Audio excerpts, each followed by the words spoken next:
अस्सलाम वालेकुम। आज का जो हमारा टॉपिक है वो ये है कि हमें यूज़र एक रेंज प्रोवाइड करेगा और उसके साथ साथ एक नंबर प्रोवाइड करेगा। उस नंबर को हमने जो है वो मैयर करना है कि वो उस रेंज के दरमियान में कितने नंबर्स के साथ डिवाइड होता है। ठीक है, उसके कितने मल्टीपल्स बनते हैं। तो उसके लिए सबसे पहले हम डाटा टाइप एक इंटीजर डाटा टाइप जो है वो इंक्लूड कर देते हैं। इसके बाद num1 और num2 दो वेरिएबल, और उसके बाद जो है वो हम मल्टीपल के लिए mul का इस्तेमाल कर लेते हैं और इसके साथ हम काउंट इक्वल्स टू 0, ताकि वो काउंट जब करे तो 0 से स्टार्ट करे और प्लस करता जाए जितनी दफ़ा भी जो भी नंबर उस स्पेसिफिक नंबर के साथ डिवाइड हो रहा होगा। जैसे कि 2 दिया है तो 2 के साथ कितने नंबर डिवाइड हो रहे हैं वो उनकी काउंटिंग करता जाएगा। तो यहाँ पर हम लिख देते हैं inter starting point two ending point. तो इसको क्लोज करने के बाद हम इनपुट फंक्शन यहाँ पर लिख लेते हैं scanf, और इसके अंदर फॉर्मेट स्पेसिफायर डी का इस्तेमाल कर लेते हैं 2 दफ़ा, क्योंकि हमने 2 वेरिएबल्स की इनपुट जो है यूज़र से लेनी है। और यहाँ पर हम लिख देते हैं n1, n2, और यहाँ पर हम एंड ऑपरेटर का इस्तेमाल भी कर लेते हैं। और इसके बाद जो है वो हम दोबारा से आउटपुट फंक्शन का इस्तेमाल कर लेते हैं और यहाँ पर हम लिख देते हैं inter a number two find multiple.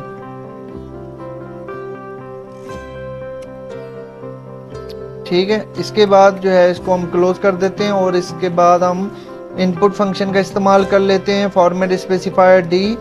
और यहाँ पर जो है वो हम तीसरा वेरिएबल जो हमने डिक्लेयर किया था वो लिख देते हैं।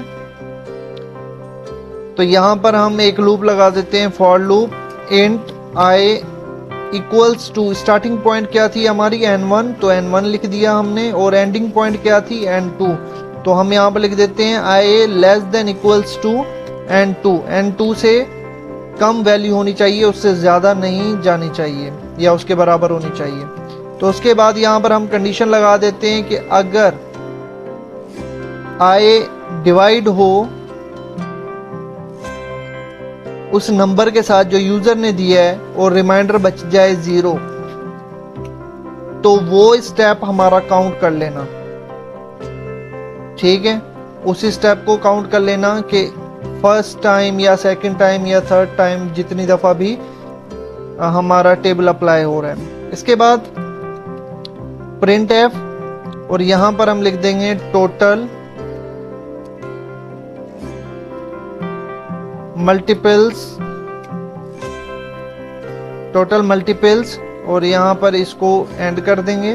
ठीक है, फॉर्मेट स्पेसिफायर दे देंगे और यहाँ पर हम लिख देंगे काउंट, और इसको एक दफा कंपाइल करके देख लेते हैं।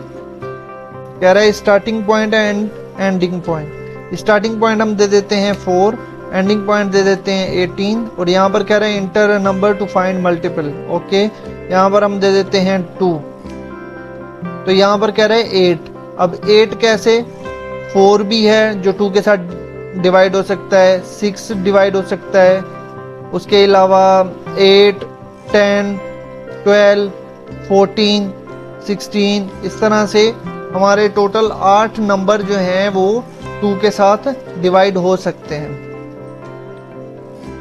तो ये था आज का हमारा प्रोग्राम, जिसके अंदर हमने काउंटिंग की कि कितने नंबर हमारे उस स्पेसिफिक वैल्यू के साथ डिवाइड हो सकते हैं जो यूजर ने दी है।